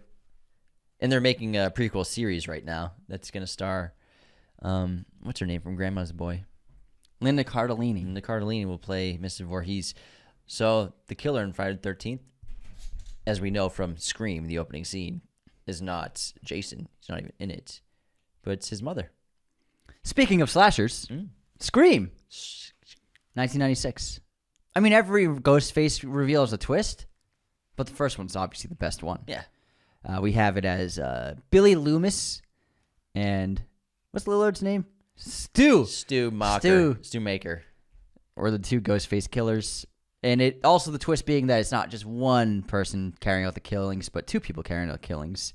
And they do a great job Wes Craven did a great job by having Billy get arrested right away and suspected right away, because him being suspected the entire time and keep getting off and proven innocent makes the audience forget him as a possible suspect because he's been through the ringer. So when it is revealed that it really was him, it makes the twist really great. Officer Doofy reporting for duty. I told you not to disturb me when I cleared my room. I said Nate. Maintaining horror. Let's go with Secret Window. Really cool Johnny Depp movie. Oh, yeah. Plays an author who... He's got a little bit of writer's block, but he also is being accused by John Turturro for stealing Turturro. Sorry, because of Totoro. John Turturro. Miyazaki just warped my brain. Of stealing his book and pawning it off as his own. Also leads to killings happening around him in this small community. But eventually discover that Johnny Depp, the writer, is also the killer behind everything, and he buries the dead. And he buried his wife in that cornfield, in the garden underneath the window, right? In the corn. In the corn? I thought it was like a flower garden. I thought it was a corn. He was burying them in like the corn farm. Anyways, no, not burying them. Doesn't he bury people in like? Yeah, I think he frames them for the guy in the truck. You know what I mean? Oh yeah. Secret window. But anyways, there's something to do with corn. Anyways, but he's the killer, but he also has like a split personality, and the split personality is this sort of like outlaw cowboy. Like he wears the hat and everything. Yeah. But when he has insomnia, he sleeps. He becomes the other guy. Yeah. I think he does. But he buries them in the corn land and then he eats the corn. That's right. Yeah. He bites the corn at the end. Yeah. Stephen King adaptation. I remember we really liked this. Cool saw it in theaters. We were like, "This is crazy." Cool movie. Yeah. All right, let's talk about Harry Potter and Deathly Hallows Part 2. Let's go through all the Harry Potter twists. Sure. So we can start. We can start from film 1, book 1. Voldemort was using Quirrell the whole time, and Quirrell and him were a team. They were a dynamic duo. I thought it was Argus Filch. And Voldemort was within the wrappings of Quirrell's head the entire time. Great twist. Also, Snape not being the villain and helping save and protect Harry during the entire course of Sorcerer's Stone. Keeping on Snape, Deathly Hallows Part 2, like I mentioned earlier. Snape being an ally the entire time and pretending to be on Voldemort's side in order to protect Harry at any cost. Still being a dick. But also making a deal with Dumbledore after Lily's death. Sirius Black being a good guy, as well as Harry's godfather. Peter Pettigrew being the rat, Scabbers all along. What else we got? Goblet of Fire. What's the twist? Goblet of Fire was the twist that it was Harry didn't put his name in the Goblet of Fire. Yeah. It was done by Barty Crouch Jr. Barty Crouch Jr. And also it was the Russian guy, the Russian teacher. He put it in. But Barty Crouch was Oh moody. yeah, masterminding the whole thing. Yeah. And Barty Crouch Jr. was behind everything. He was moody. He was moody, and also the Triwizard Cup was a a port key. Nice, dude. Order of the Phoenix. What do we got? What do we got for twists? The twists here in Order of the Phoenix is that Harry was attacked by Dolores Umbridge with the Dementors, who sent them to Little Whinging. Great, man. Yeah. Glad I called that guy.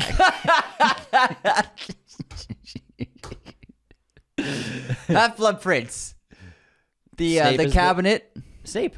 Snape killing. He's the Half-Blood Prince. Snape being the Half-Blood Prince, but also the cabinet being the dual doorway, whatever that's called. The Vanishing Cabinets are brothers. Vanishing Cabinets being the sisters. Does it have a twin? Great. Deathly Hallows Part 1. The Stag being well, it's not revealed until Deathly Hallows Part 2. That was Snape. Yeah.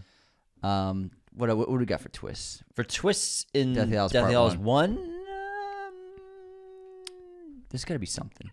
Oh, the sword in Bellatrix's vault was a fake. That's an early twist. is that revealed in the first one? Yeah. Right? I can't remember. I guess it's not really a twist. It's not really a twist, no. I don't think there's a twist in Deathly Hallows Part 1. I don't think really, no. Yeah, not really. Not like a big twist. Yeah. It's like a road movie, dude. Anyways, I know we're missing a bunch, but that's the main twist. Those are the broad twists. Yeah, pretty and good then twist. it's love that Love. protects Harry. Love. I mean, we can go for days about Harry Potter. We But have. yeah, We haven't done Harry Potter content in a long time. It's been a minute. We should do It's something. been a minute. We should We'll figure something out to do. put something together. Yeah. I mean, it makes me. We were talking about the show earlier, or a couple days ago, off the pod, and we were talking about what they're gonna do to make it different. And I theorized that they're gonna open with Snape, with Papa Sedu, discovering Lily and James's bodies, as well as baby Harry. And then I theorized that Snape is gonna have a bigger character role throughout the show, and especially season 1. Probably. Yeah, probably. All right, The Skin I Live In Good twist. from Almodovar. It's not just a good twist. It's crazy. This is one of the craziest movies I've ever seen in my life. Yeah, it really is. I remember I watched it and I screamed after it ended. Yeah. I couldn't believe it. I think this is really one of the great twist movies ever. Yeah. It's so brilliant. And it's just like spine tingling. So what happens is we're kind of brought into this very mysterious situation. There's this woman named Vera who's being held kind of prisoner, very much prisoner, by a doctor named Robert who's performing these medical procedures on her. We also get this sense from events he goes through that he's created this new this advanced skin grafting technology that no one believes is possible, but he's like, it can be done. This is the future. But everyone's like, you're crazy. And so we can assume that he's doing something to Vera that has to do with this. And she's held prisoner, and she's always trying. We get a sense for she's obeying him, but also looking for a chance to escape at any instance she can get. So she ends up trying to like lure him in with emotions and intimacy, which does work. And it's a very complex situation because it's revealed. Now this guy Robert, Antonio Banderas' character, is still reeling over the death of his daughter, which happened fairly recently. And it's revealed that the woman Vera is actually a man named Vicente, who Robert mistakenly thought raped and killed his daughter. So he kidnapped him and then transformed him from man to woman using his new skin grafting, muscle grafting technology. And it's just such a shock. The guy Vicente, he was wrongly accused by Robert. He never did it. It was a misunderstanding, not dissimilar from Atonement. He didn't really understand what happened. He thought he saw what happened, but he was wrong. And so Vicente is now Vera trying to, escape, and also being forced to be. He's basically forced to change his gender. Because he's been held prisoner. And there's an odd intimacy between them. Yeah, a very odd intimacy. It's just such a strikingly original film. And the concept is so bizarre, but it really works. And only someone like Almodovar can really pull a film like this off. And what's crazy is when they escape, the first thing they do is they go to their family. Their family owns this little shop in the store, and they recognize them after a few seconds. They can't believe it. It's crazy ending. It's nuts. Crazy, crazy ending. Man, what a trippy film. Let's talk about Moon, another great cult sci-fi film from Duncan Jones. Sam Rockwell plays a astronaut who works for a company that mines the moon for resources. He's the only person on the moon base.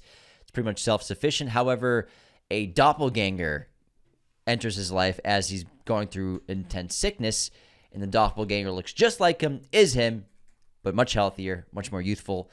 Soon discovers that he's an employee of this company that mines the moon, and he is a clone that has a lifespan of, 1 year or 2 years, something like that. 2 years. And after every 2 years, the clone starts to deteriorate and die, and then a new clone is awakened. However, something happened with the protocol in the system where a clone was awakened too early because they thought that he was dead, and little did they know. It's like Mickey 17 kind of. Where now both clones are trying to figure out what's going on. But that's the whole thing. They discovered that it's all a big cloning conspiracy, which is illegal. Super illegal. Super illegal. Unethical. Unethical as fuck. All right, let's talk about the Oscar-winning film, Parasite, from Bong Joon-ho. Yes. One of the, I think one of the most shocking twists ever, and it's something that is so brilliant, and it was just really mind-blowing. So, I think everybody's seen Parasite. The Kim family, they all take turns infiltrating the Park family in different ways, taking on new roles, replacing previous workers, most notably replacing the housekeeper. And once they've all succeeded, they all got what they want, and while the Park family's away on a little weekend camping trip, the Kim family lives it up in their home, eating like pigs and getting drunk and just enjoying the luxuries of the high class home, until eventually the housekeeper shows up at the door, ringing the bell. She's bloodied. She's desperate. She says she needs to get something. The family's like, what do we do? They do let her in, and the others hide. And we see that she's going into the basement, and it's revealed to the audience that her husband has been living in the basement of the Kim home, of the Park home for years. It's a secret basement, too. Yeah, secret basement that not even the family knew about, that had been living there for years. So this couple, they got in deep with loan sharks, and they hid him in this basement to protect him from being killed by the loan sharks. And so he's been living there for years, even like turning on light fixtures for Mr. Park, and she's been feeding him food, leaving it out, and he goes into the fridge in the middle of the night to grab food. It's just an earth-shattering reveal that lays the groundwork for one of the most shocking next hour of the film. It's an unbelievable story trajectory and such a U-turn.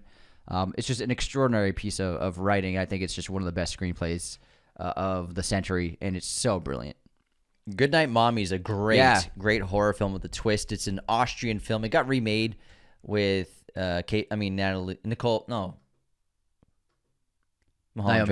Watts in the remake a couple of years ago, English speaking, but the Austrian version is so superior. It's about these young twin brothers whose mother comes back from the hospital after getting facial surgery, and she's bandaged up. They can't really see her face, but she's acting different. She's acting odd, erratic, not like herself, and they believe that this person is not their mother, and it's an imposter. And these twins soon try to figure it out, first sort of innocently, but then they do have dark methods to try to discover who this person is, and eventually kill her. But we then discover that one of the twins has been dead this whole time, died in an accident. The other twin, who's still alive, has been hallucinating him, coping with the loss of his twin. The mother is their real mother, who's also coping with the death of her son and altering facial surgery as well. And it was all a projection of grief and guilt, and it was actually their real mother, and there's only one brother. Crazy. Fucking insane movie. Another insane movie is 2 films. The Spanish original, Open Your Eyes, and the American remake, Vanilla Sky. Tom Cruise starred in the remake. And it's basically a pretty close story, both of them, but they do have slight differences. But the overall story is the same. This guy, he's a bachelor, he's successful, super cool. He meets a woman that he's really drawn to. However, when he's trying to court her, an ex of his, kind of a crazy ex, is making his life difficult, and eventually convinces him to go on a car ride with her, and she purposely crashes the car to kill them both. He survives, she dies, but his face is horribly disfigured, and his life's ruined. He can't stand to look at himself in the mirror. He's desperate to become handsome again, and so he ends up spending his entire fortune with the world's best doctors to repair his face, to fix his life, but nothing works. He's also haunted by the trauma of his past. He's seeing things, and he's obsessed with getting back to the way he was. And in order to pass himself off, he wears this mask to make himself look slightly more normal, but it looks very strange. He's also been convicted of the murder. However, what's revealed is he's been living in a simulation all this time. And the world was never real. All of it was fake. And there was a problem with the coding or whatever. Something happened. And so open your eyes it essentially means to see the reality. It leads to a conclusion, a great climax and ending on top of the skyscraper where if he jumps off the building, he'll awaken in reality. It's an unbelievable film. Such a great twist of the simulation that, I mean, you could have never seen it coming. Some twists aren't dark or twisted or in horror movies. Some twists are lighthearted, but they are still bombshells nonetheless, like in Crazy Stupid Love. Yeah. Steve Carell plays this guy named Cal who is getting divorced from his wife after she cheated on him. Meets this guy, Jacob, at a bar who's a playboy, played by Ryan Gosling. Becomes his sort of dating mentor and friend. And he eventually falls in love with a girl he meets at a bar, played by Emma Stone. And everything's kind of going well until Cal discovers that Ryan Gosling's character, Jacob, is actually dating his daughter, played by Emma Stone, her new boyfriend, Hannah's boyfriend. Emily. Hannah, sorry. And shit hits the fan. And it's a really funny sequence in the backyard when everyone discovers everything and everyone starts fighting. And then also the twist of the neighbor girl who's in love with Cal and accidentally sends him, I think, a lewd photo. And then also Cal's son is in love with that girl. So it's just like a mess. It's great. It's a fucking mess. The pictures. He's like, why do you have pictures? Like, what? It's great. All right, next up, we have Les Diaboliques, a great French horror horror film from 1955. Definitely watch it if you've not seen it. Do not watch the remake. It's not as good. This is an incredible murder mystery. These 2 women are both in a relationship with a man. One's his mistress and one's his wife. And they both are sick of him. They're done. He is a dominating person. He's a cruel person. He's abusive. And he's really ruining both of their lives. And so they both hatch a plan. Let's kill the motherfucker. And so they come up with a great plan. And the mistress is like, let's drown him in the tub. And so the wife can't bring herself to do it, but the mistress is like, okay, let's do it. So they both drown him in a tub. And he drowns and he's dead. And then they dispose of the body. They throw it in the pool. They all work at a boarding school. So they throw the dead body in the bottom of the pool at the boarding school. And they're like, okay, it'll just make it seem like he slipped and drowned. Murder done. No evidence. We're good. However, the next day, somehow, the body in the pool is not there. And they're like, what the fuck? People were supposed to find the body. Where is he? He's definitely dead. He has to be dead. Like, what the fuck happened to this body? So then it's this mystery of them trying to figure out what happened to the body. Someone else must know about their murder. And then who? So then they're at risk of being found out. However, the twist. The twist all along was that the man was never killed. The mistress and the man made a plot to fake his murder so that they could kill the wife. Boom, boom, boom! It's amazing. It's an amazing movie. It's such a great twist. Starting to lose my voice. Let's rapid fire some more. Coco. The dude was his grandfather? Yeah. Yeah. Prisoners, the great Denis Villeneuve film. The whole time, Alex's aunt was actually his kidnapper from when he was a child. He was one of the early children to be kidnapped and go missing. She's the kidnapper of Hugh Jackman's daughter as well, and is the one who buried him in the ground. I mean, put him in the maze as well. Inside Man. How did Clive Owen's bank robber not get discovered when the police took everybody from the building in for questioning, yet Clive Owen somehow they didn't find him in the bank? He and his team, during the entire bank robbery, had constructed a new wall in one of the storage closets where he was hiding. Great twist. I love that twist. Source Code, great sort of Groundhog Day movie. Jake Gyllenhaal plays a former soldier who is living the same day over and over again on a train that's going to explode, and he has to try. He's been tasked with discovering who is the one who is the bomber to try to prevent the bombing from happening. Little does he know that this program is predicting the future through simulations, and he is technically living in the past, experiencing the future, trying to prevent a bomb from going off. He's not quite. Something like that. He thought it was a simulation, but it was all a gathered group of memories to discover the identity of the bomber, not to predict the future. But it does predict the future because they're able to stop the bomb from going off because the bomb never goes off. No, he's able to identify the killer so that the police find the van. No, remember isn't it the ending where they're talking in the room and they're like, "Oh, it looks like the program didn't work," but it did work. No, so because it flashes to before the bomb doesn't go off. No, so they don't know it doesn't go off. He stopped it from going off in that simulation, but in the normal reality, the first reality, he was able to identify who the bomber was, feed that information to authorities, so they were able to stop the van from blowing up in the city. Yeah, I know. Yeah, but because of that, they think the program didn't work, right? Or remember, isn't that the scene at the end? They think the program didn't work, or that it's pointless. The program worked, and then Jeffrey Wright's ready to just reboot it to keep using it for the future, but then Vera Farmiga unplugs it so that it's like one last go and kill Jake.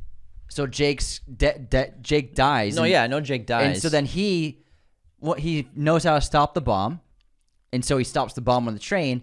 However, another twist is that it's actually a new reality. Yeah, he stays in that simulation with the girl. Yeah.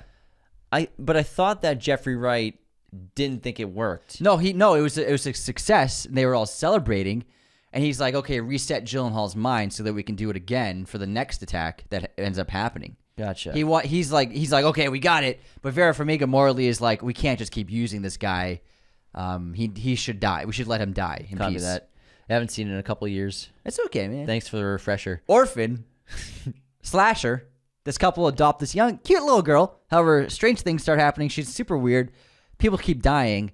It's revealed that she's not a little girl. She's actually an adult who's just smaller, and she's got some like really gross teeth. She's been playing them all along. She's like from Romania or something.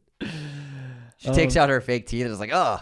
Malignant's a great twist too, where the whole time in Malignant, the brother is inside of her head, just living in the back, basically like a growth, like Voldemort. But when he wants to, gets to come out and commit murders. Yeah. 10 Cloverfield Lane, Mary Elizabeth Winstead, John Goodman, a couple others. He has convinced multiple people to hold up with him inside of his bomb shelter, claiming that the apocalypse is upon us. And there's this question of like, is it really happening? ultimately he was lying.